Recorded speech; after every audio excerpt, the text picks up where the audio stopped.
Welcome back everyone to another beer review. Before we get going with the beer review and everything, I'd like to make another shout out to Scott and Wonder from Scott and Wonder's World. Not really a shout out, this is just a sort of bit of advertising if you like. They are doing a 12-hour charity live stream on the 27th of February, which is Saturday. It's starting at midday, finishing at midnight, and they're doing this in aid of the Great Ormond Street Hospital. Obviously it's got a lot to do with them at the moment, and has done over the last 4 years, with their daughter Leah being in and out quite often. So they'd like to give something back and raise some money. On this live stream he's going to have guests. He's also going to be doing some daft challenges, I think.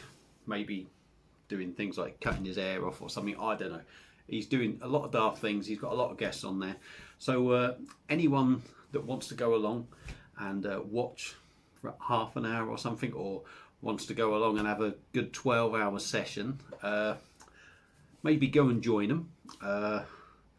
Donate some money, have a bit of fun, get drunk no doubt, and also maybe donate a little bit as well, whatever you can afford. I'm sure they'll appreciate whatever you can give them, 50p, pound, whatever. So yeah, so that's just giving that a shout out. Saturday the 27th of February. I'll put a link on this video, and you'll be able to, you can go to the Just Giving page and donate there. So that's the shout out for that. I actually got most of it right, but still done the usual piss up, fuck up, whatever. So even fucked up there. Anyway, let's get on with this. So yeah, the next beer up is my third brew from the Pinter, and it's the Stars and Stripes APA, and what's it coming in at? 4.5% is supposed to be coming in at. Now, I've done a few different things to what I've done on my previous brews. The first brew I've done minimum brew.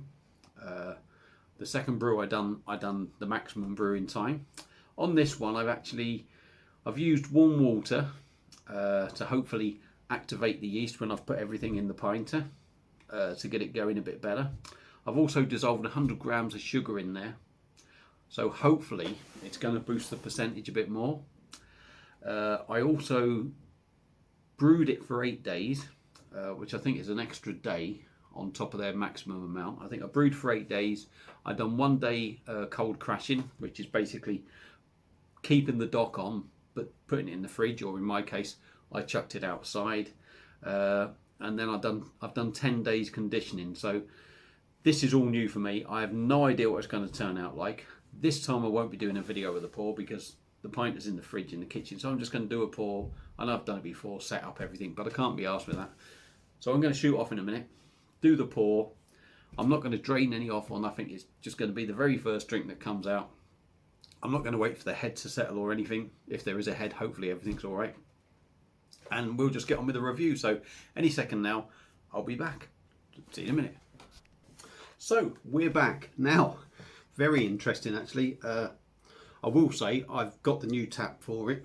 Got that a while ago now, but this is the first time I used it, and it pours really well. The speed it poured out was absolutely bloody amazing, to be honest. So yeah, obviously on the back you have to turn from carbonated to uncarbonated. Turned it so far, started to hiss out slightly, and then there was a massive poof, and it really shot out, and then I closed it more, and then it did come out quite a bit. Now the beer is settling now, so I haven't cheated or nothing. I was having an hour and about taking a bit off, but plenty of head on it. As you can see, in a glass, this is the first pour out of it, so obviously all the carbonation's there. It was up to about there before, so it's obviously settled. I think that's about all it's going to go to. So in a glass we got like a caramel colour, if you like, in there. It's hazy as hell. A lot of people have been saying about the hazy beer thing. It doesn't bother me if it's hazy. It depends on what it tastes like, really. So yeah, we got it's a caramel sort of colour, I would say, burnt orange. It's hazy as you like. We got a forefinger of quite spacious white head, but it clearly isn't going anywhere. So obviously for now, we'll dive in on the nose if we can, see what we get out of it. Just by the way, I'm not sure how much this one, I think the APA is actually £13 and it makes 10 pints, so not bad value really if it turns out all right. So quite sweet, It's obviously you make it with it's all a syrup. It's quite sweet, malty. Got sort of syrupy sort of aroma to it. I wouldn't say it's sort of smelling a lot else out of it really. Yeah, it's just sweet, malty and syrupy. So, I mean, it doesn't smell offensive. It smells a little bit similar to the old, the Public House IPA, to be honest. I don't suppose there's going to be much difference between them. But without further ado, let's dive in and see if we have a bit of success this time. Cheers, everyone.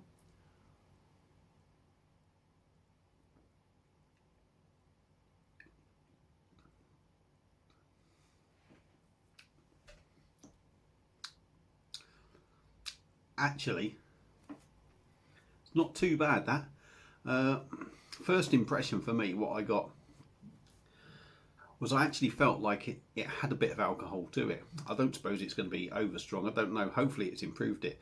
I haven't got all the gear to measure the alcohol in it. But I feel I got the impression of some alcohol in there. And not that it's really strong or anything, but you know what I mean? You sort of know when you taste a beer that it's an alcoholic drink, and that you can tell is an alcoholic drink, I think.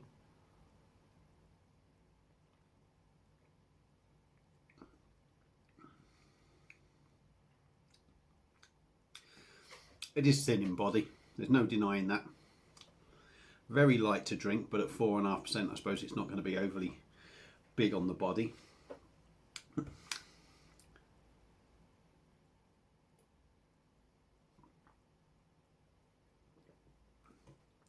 I'm definitely getting that bit of alcohol on the back. I'm tasting the alcohol, if you like. Ultimately, it's all right. But I'm going to have to go and top it up in a minute because obviously I'm nearly all gone.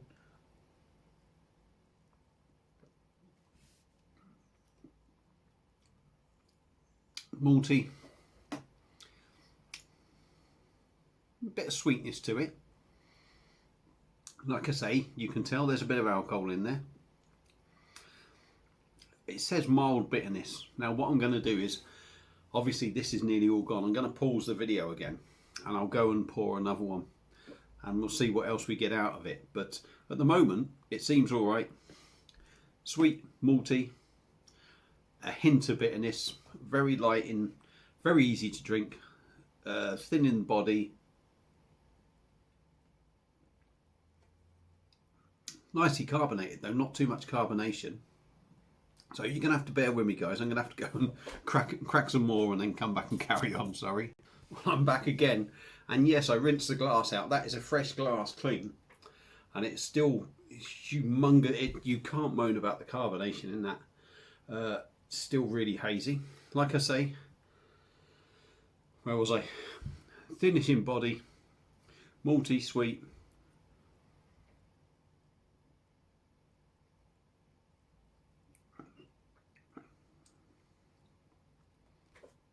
Little bit of bitterness. Still seems quite sweet, that does.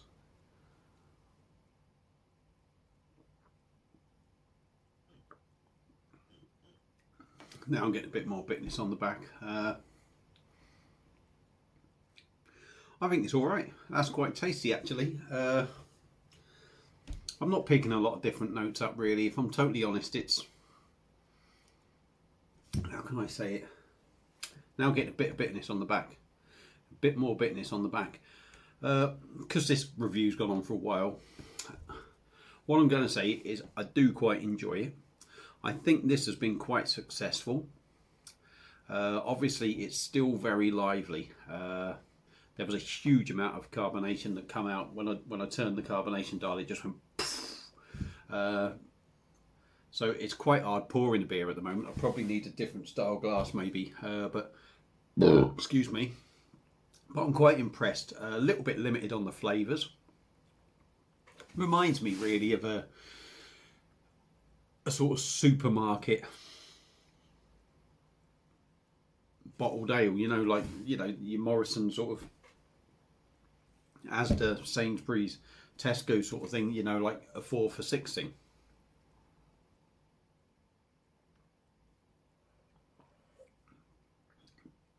See, now I'm getting a bit, I'd say I'm getting a bit more hoppiness in there. getting a bit more hoppiness, and I'm getting more of a bitterness on the end. And it's sort of, I would say it's like a decent supermarket sort of bottled ale, if you like. It's not going to blow your mind, but it's perfectly drinkable, really tasty actually. You're not getting the percentage. Again, it might not be 4.5%. Even with me adding the sugar, I don't know, because I can't judge that. But otherwise, it's cold, it's refreshing, it's easy to drink, and I think this has been pretty much a success. So I think if I do any more, I might actually try tinkering with them. Once this one's gone, I'll be starting to brew for the Waltham Forest Dark Cider. So yeah, I'm quite pleased with that. I don't think that's turned out too bad. Don't expect craft beer with it, I don't think, but you can get a nice sort of fresh sort of supermarket sort of beer that you get in a bottle. I think that's pretty decent.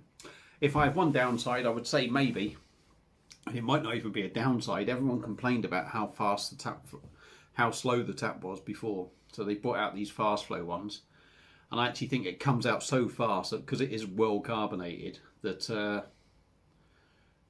it actually creates such a big head on it. It's quite hard to actually sort of control it. So yeah, but otherwise, very pleased with it. So that's it for this beer review from the Pinter. Hope you enjoyed it, and you know, thanks to all the new subscribers. Don't forget Scott's Live for charity on the 27th of February, Saturday. And that's it, and I'll be back for another beer review sometime. So thanks for watching, hope you've enjoyed it, and I'll see you again soon. Cheers.